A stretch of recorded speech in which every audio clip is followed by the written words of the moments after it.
Welcome back. Beautiful weather, but also causing terrible flooding. Absolutely. In the region. Historic flooding, and we still have a lot to be concerned about. It is the subject of tonight's forecast focus. This is the flood forecast going through the end of the work week and into the weekend. The rivers that are expected to have major flooding, many of them already are, of course, Okanagan, Kettle, Similkameen, and the Pend Oreille. Moderate flooding for the rivers in Orange, including the St. Joe, and near flood stage for the Stehekin, the Kootenai, the Spokane, and others. And there's also smaller rivers and streams running very high, if not experiencing some flooding. Now, the areas where we're seeing the hardest hit areas of flooding are those where the rivers are fed by the snowpack in British Columbia and western Montana. So the upper Columbia Basin, and this is the current snow water equivalent. This map shows the snow cover. Those dark purples indicate a lot of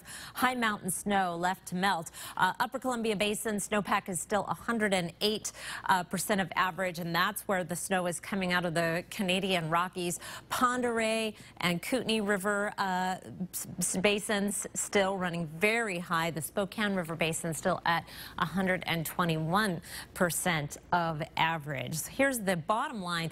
Friday and Saturday, the rivers are expected to crest again. Many of them went down a little bit. Now they're heading back up, and maybe even higher than when they crested Friday and Saturday of last week. There is still between 10 and 30 inches of rain left in the snowpack. So even though we have some thunderstorms coming up this week, that will make matters worse. The main concern is melting that snowpack. The floodplains are full. The moisture is saturated. There is nowhere for the water to go, so more major flooding is quite likely.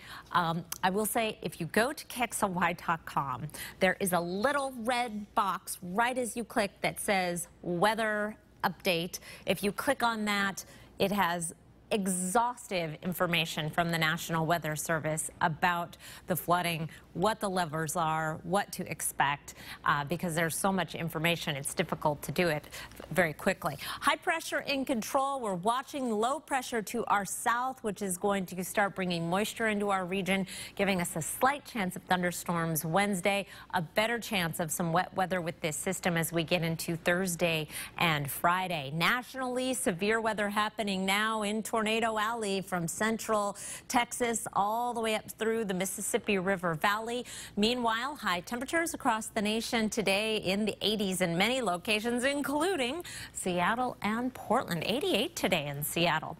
Your 7-day forecast, we do cool things down, bringing in some showers and thunderstorms, then dry out and start warming up again next week. Nadine? All right. Thank you, Kris.